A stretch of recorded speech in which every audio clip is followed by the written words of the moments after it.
Il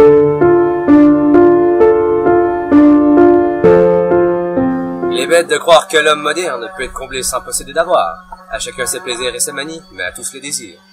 Commençons par cette histoire, tant simple que parlante, du boulanger et de son pain. Le vieux monsieur est un être rudimentaire et amoureux de ses biens.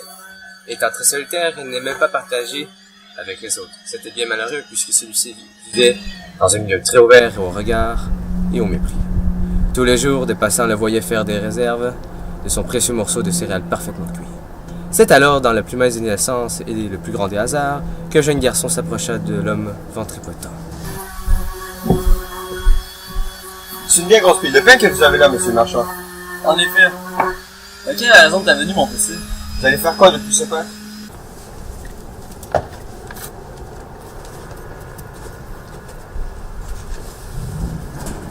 Le temps avait passé et l'artisan côtoyait le jeune homme de plus en plus fréquemment.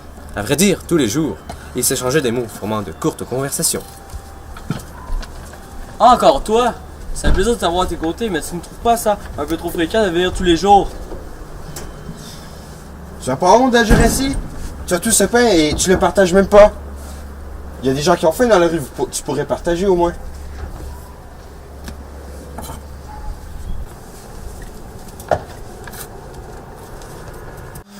L'apprenti avait bien raison. Pourquoi conserver tant de biens pour enfin finir par ajouter à la somme? Ne serait-il pas plus sage de vivre de façon raisonnable grâce à nos biens, plutôt que de les conserver pour nous-mêmes? Le jeune homme était confus.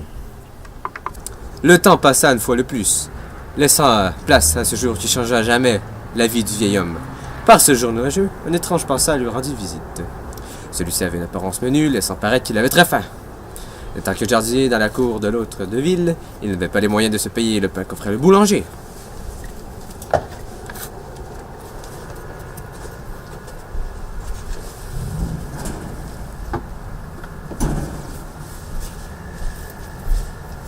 Soyez aimable, mon ami. Nourrissez-moi.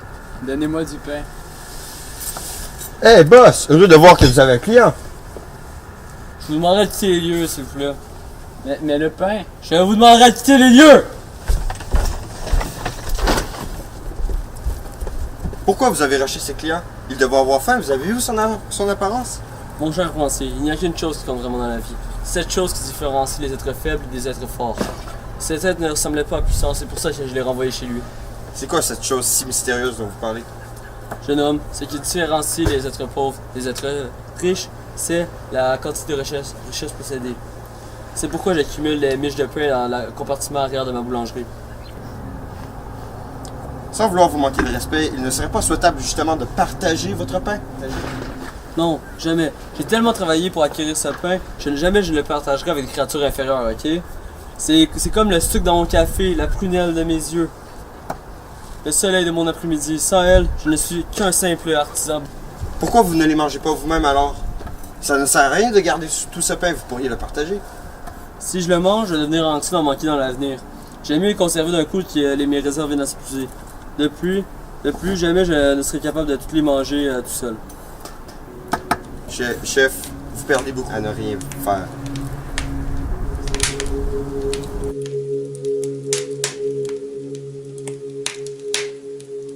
Un jour, la boulangerie passa au feu.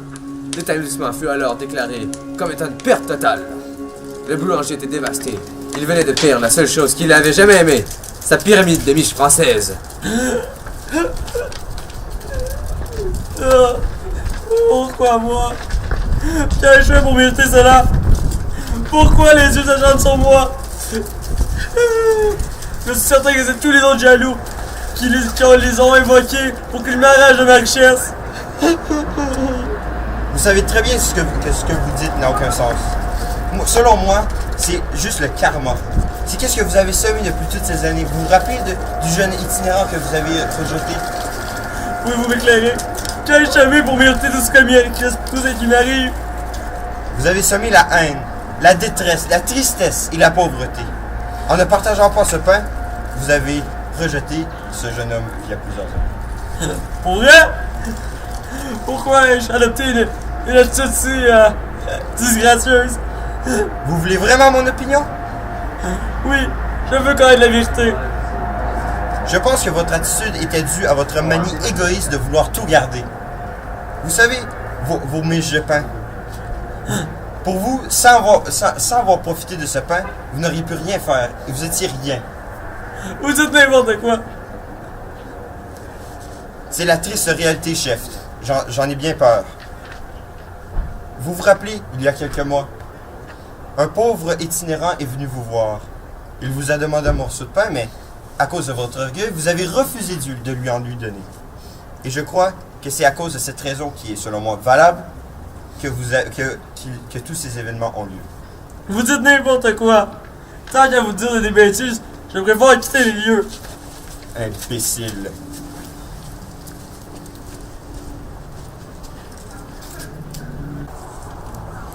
Plusieurs années avaient passé depuis l'incendie. Le boulanger avait vieilli. Il était maintenant à la retraite. Le gros barbu s'était réfugié dans une petite maison dans une forêt au nord de Montréal. Il vivait seul avec son chien Robbie. Malgré son âge, chaque matin, le maître du pain entreprenait des randonnées de plusieurs kilomètres sur son terrain afin d'abattre de bons gros conifères. Puis, il coupait le tronc à la hache dans l'objectif d'en faire des bûches. Un jour, un statisticien d'une compagnie de chauffage et de climatisation vint cogner à sa porte. Toc, toc, toc.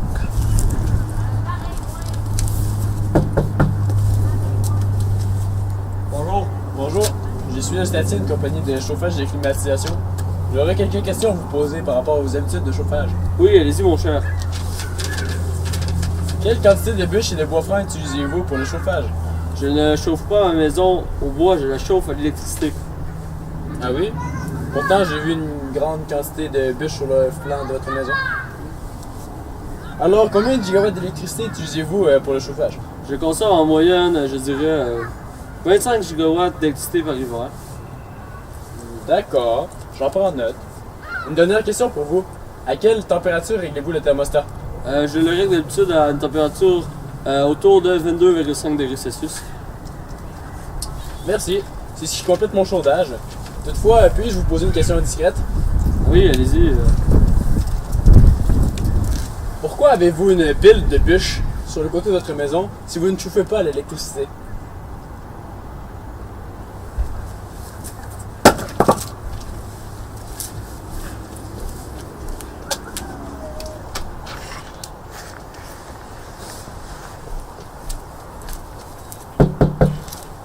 Oui, bonjour. Bonjour monsieur, j'ai un service à vous demander. Oui, quel est-il? Je vais essayer de répondre à vos besoins le plus possible. Vous voyez que depuis quelques jours, il tombe du verglas dehors. Oui. Puis mon système électrique est tombé en panne. J'habite à la maison juste là-bas, puis j'ai vu la grande quantité de bûches que vous aviez. Est-ce que je pourrais en avoir quelques-unes? Non, désolé, je ne prête pas mes bûches. Mais vous savez que j'ai 3 enfants, une femme. Vous voulez pas m'aider, s'il vous plaît? Non, désolé, c'est impossible. Pas la peine de négocier, ma réponse va être et est toujours non. Toujours le même, ce charmant monsieur. Bonne soirée. Quelques jours plus tard, le boulanger vint lui aussi à manquer d'électricité. Il avait en sa possession un foyer au bois, mais il ne voulait pas l'utiliser. Car il ne voulait pas utiliser les bûches. Il préférait geler que de réduire sa réserve de bûches. Une semaine après les grosses précipitations de verglas, un ami du boulanger y rendit visite à sa propriété.